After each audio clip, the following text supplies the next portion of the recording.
ክርስቲያን ከማለፉ ከ2 ሳምንታት በፊት አንድ ህልም አየሁ። እርሱ በሌለበት እኔና ሌሎቹ ልጆቼ ህብረት ስናደርግ፣ የህልሙ ትርጉም በወቅቱ ስላልገባኝ የበለጠ መንፈሳዊ ክትትልን በክርስቲያን ህይወት ማድረግ ጀመርኩ። ህልሙ ግን የእርሱን ከህብረታችን መጉደል ሳይሆን በስጋ መለየት የሚያመላክት እንደነበር የገባኝ ክሪስ ካለፈ በኋላ ነበረ። በዚያኑ ሰሞን እርሱ ማየው ብሎ የነገረኝ ህልም ስለነበረ በጸሎት እንዲተጋ ከማሳሰብና እኔም ከመጸለይ ውጭ ሊሆን ያለውን የምመርጥበት ምንም አይነት የአእምሮ ዝግጁነት አልነበረኝም። ከማረፉ ከሳምንት በፊት በነበረን የረቡዕ ህብረታችን ላይ ክሪስ ሳይገኝ ቀረ። ለመቅረቱ ምክንያት የነበረው ለትምህርት ፈተና ዝግጅት ላይ መሆኑ ቢሆንም ካየሁት ህልም የተነሳ ተረበሽኩም። መንግስቱንና ጸሎትን ይቅርታ ጠይቄ መገኘቱን ግድ ልለው ወደ ክፍሉ ገባው። እያጠና እንደነበረ ብመለከትም ክርስቲያንዬ ህብረት ሚስ ማድረግ አይቻልም ስል ተናገርኩት። እርሱ ግን ፕሊስ ቤቢ የዛሬን አያፍቱ ስተዲ በማለት በእንቢታው ጸና። ምንም ማድረግ ስላልቻልኩ እያዘንኩ ተመልሼ ወደ ወንድሞቹ ሄድኩም። የእግዚአብሔርን ቃል አንተን ስንጨርስም ጌታ ሆይ እባክህ መቼም በክርስቲያን ህይወት ሁለተኛ አትሁን፣ ያንተን ነገር የሚደርስ እንዲመስለው ከሚያደርግ ከምንም አይነት ነገር ጠብቀው ብለን ጸልየንለት ነበረ። በዚያኑ ሰሞን አንድ የሊሊ መዝሙር ደጋግሞ ወደ ልቤ ይመጣ ነበረ።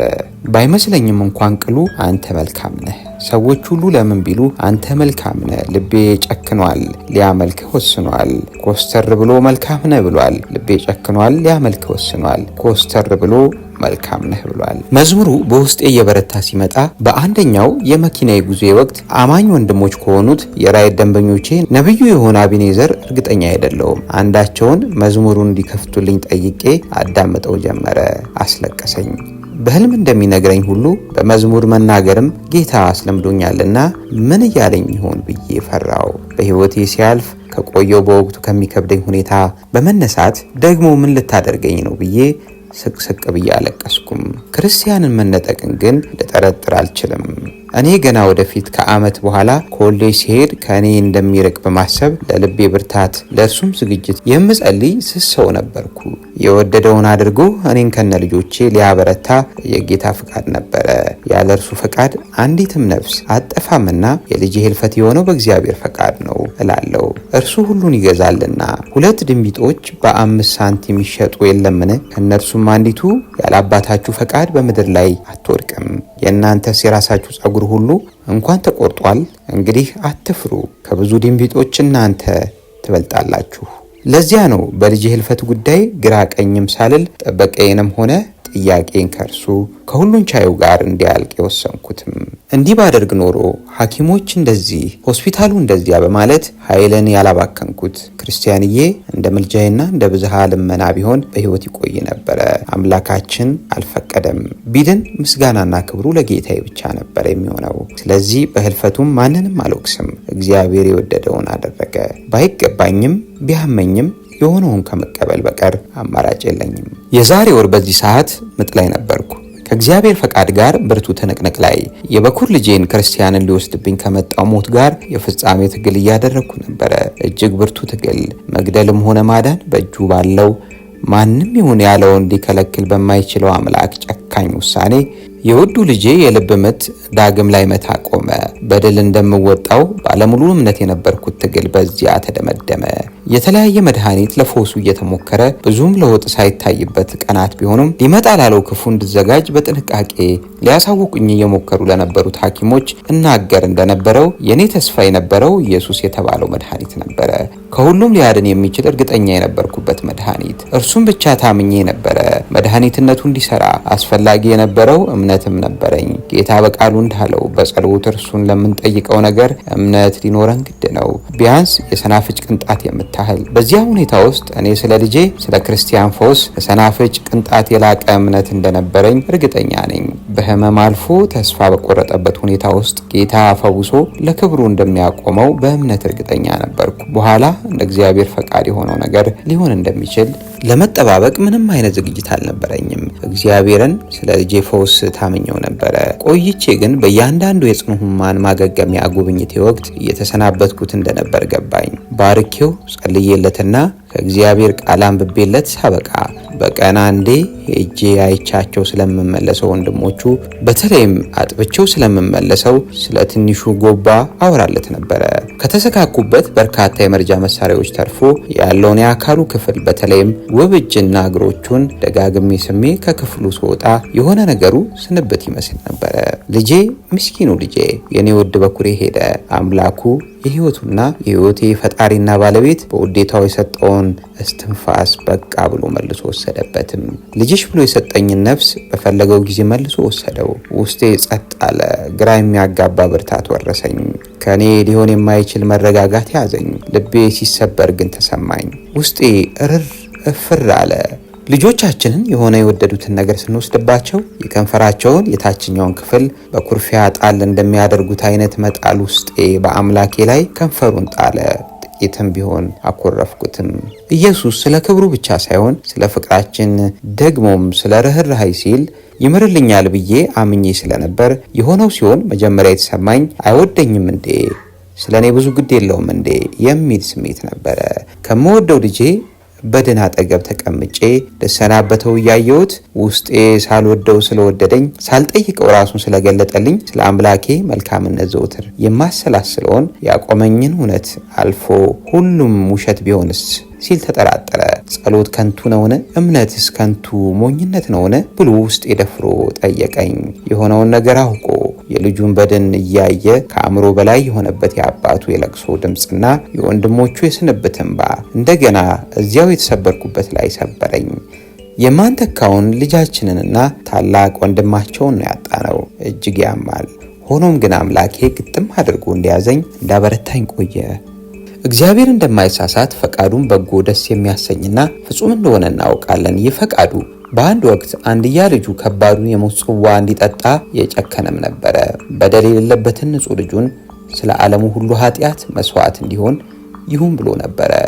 ነገሩን እንደ አንድ ታዛዥ ስጋ ለባሽ ብቻ ሳይሆን እንደ መለኮትም ጭምር የሚረዳው ጌታ ኢየሱስ ለመከራው መጨከኑ አልቀረም። እርሱ እንኳን ፍጻሜውን አጥርቶ እያወቀና የሚሆንበትን ምክንያት ሙሉ ለሙሉ እየተረዳ ሊያልፍበት ስለነበረው የጭንቀት መሻገሪያ እንደ ደም የሆነ ላብ አልቦት ነበረ። በፍርሃትም ሲጣጣር አጽንቶ ይጸልይ ነበረ። ወዙም በምድር ላይ እንደሚወርድ እንደ ደም ነጠብጣብ ነበረ። አንዴ ሁለቴ ሶስቴ ቢቻል ጽዋው እንዲያልፍ ካልሆነ ግን የአባቱ ፈቃድ እንዲሆን ጸለየ። ከብርቱ ጩኸትና ከእንባ ጋር ጸሎቱንና ምልጃን አቀረበ።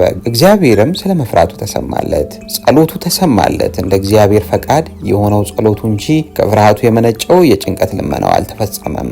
እኔም ስለ ልጄ ነፍስ በምጥ በነበርኩበት የግሌ ጌቴሰማኒ የብዙ እንባ ልመናዬ ሳይሆን የእግዚአብሔር ፈቃድ ሆነ። ማርልኝ ብዬ አምጫለሁ። ነፍሴ ልትወጣ እስኪመስለኝ ድረስ በጭንቀት ጣር ይዞኝ ነበረ። የኔ የጣር ምልጃ የነበረው በላንሴት ሆስፒታል የጽኑ ሕሙማን መረጃ ክፍልም ውስጥ ነበረ። የሕክምና ባለሙያዎች የልጄን ልብ ምት ለመመለስ እየታገሉ በነበረበት ከሁኔታው አሳዛኝነት የተነሳ ጩኸቴን አቋርጦ እንደዚያ ያለውን ክፍል ስርዓት ለማስከበር የደፈረ ሰው አልነበረም። ይልቁንም አንዳንዶቹ በእንባቸው አገዙኝ። የእርሱ ሁኔታ እየተባባሰ የእኔም ጩኸት እየጨመረ በመጣ ቁጥር ቀድሞውንም በክርስቲያን ሁኔታ ተስፋን በመቁረጥ መንገድ ላይ የነበሩ ባለሙያዎች ከልጄ ይልቅ ለእኔ መስጋት ጀመሩ። ከአንድ ሰዓት በላይ በዚያ ስፍራ ኢየሱስ በማለት ስጮህ አብሮኝ በነበረው ባርናባስ አክሊል፣ ምትክ ማሙሻ እጄን ያዘኝ። ዘላለም አበበ፣ ናታን ደስታ፣ ነቢይ ዘኔና አማኑኤል ብርሃኑ ደግሞ እንደ ዘብ በሚመስል አቋም የክፍሉ መግቢያ ላይ ከደነጋገጡ ፊቶቻቸው ጋር ቆመዋል። እጅግ አስጨናቂ ጊዜ፣ ብዙ እምነት ይዤና ብዙ ፍርሃት ይዞኝ አማጥኩም። ልቡ መለስ ባለ ጊዜ እረፍት እንዳደርግ ወደ መለስተኛ ማቆያ ክፍል ወሰዱኝ። እንድበላም አስገደዱኝ። በዚህ አነስተኛ ክፍል ውስጥ ተቀምጬ ያለው ጓደኛዬ እድል ወርቅ መጣች። ፍርሃቴን አለቀስኩት። ነገር ግን ተስፋ አልቆረጥኩም ነበር። የጸሎት ወዳጄ ሰናይት እድልን ተክታ በርካታ ወንድሞችና እህቶች በጸሎት ተሰብስበው ከነበሩበት ሌላ ክፍል እነ ኤሚንና ስነ ጥበብን ትታ እኔ ወደ ነበርኩበት ክፍል ገባች። ድፍረቴ የከዳኝ እንደሆነ እንደገባት ታወቀኝ። እንደምንም ራሷን ተቆጣጥራ እኔ እንድጸልይ ጠየቀችኝ። እኔም ማለዳ ላይ አብረውኝ ካደሩት ከቲሹ ፈለቀ ከእፉሽና ከባርኒ ጋር እንዲሁም ከአንድ ቀን በፊት በሆስፒታሉ ግቢ ውስጥ ከሞሉት የኔና የክርስቲያን ወዳጆች ጋር ከጸለዩት የእምነት ጸሎት የተለየ ጸሎት ጸልያለሁ። ጌታ ሆይ አሁን ለክብረ ምቹ ነው። የሰው ጥበብ አልቻለም፣ አንተ ግን ትችላለህ። ናና ክብሩን ውሰድ፣ ናና ሁኔታውን ታይበት እያልኩ ስጸልይ በቆየሁበት አፌ ጌታ ኢየሱስ አባት ይህች ጽዋ ሳልጠጣት ታልፍ ዘንድ የማይቻል እንደሆነ ፈቃድ ትሁን በማለት እንደጸለይኩ እኔም ጌታ ሆይ የምትከብርበትን አንተ ታውቃለህ፣ እንዴት እንዲህ ላለው መከራ እኔን አመንከኝ፣ እምነቴን አደራ ስል ጸለይኩ። እንደ እግዚአብሔር ፈቃድ በእኛ ውስጥ ሆኖ የሚማልደው መንፈሱ እንጂ በእኔ ያንን ጸሎት አልጸለይኩም። እኔ ገና ታምራትን የተጠባበቅኩ ነበረ። የሆነ ክፍሌ ግን ሊሆን ያለውን ነገር አውቋል። የክሪስ ጥሪ ይህ ነበርን እያልኩ ጠየቁ። ልጄ በጣም አሳዘነኝ። አለቀስኩለት። ወዳለበት ክፍል ዳግም ገብቼ ጸሎቴን ቀጠልኩ። በመጀመሪያው ዙር የነበረኝ አይነት አቅም በዚህኛው አልነበረኝም። ቢሆንም ግን ለመንኩ። እግዚአብሔርን መቻሉን ላስታውሰው ሞከርኩ። እግዚአብሔር ግን የፈቀደው ክሪስን ከእኛ በስጋ ወደሚጎለበትበት ቀጣይ የህይወት ምዕራፍ ማሻገር ነበረ። አሁን በክርስቶስ ለሆኑት ህይወት እንጂ ከስጋ ባሻገር ሞት የለም። ኢየሱስም ትንሣኤና ህይወት እኔ ነኝ። የሚያምንብኝ ቢሞት እንኳን ሕያው ይሆናል።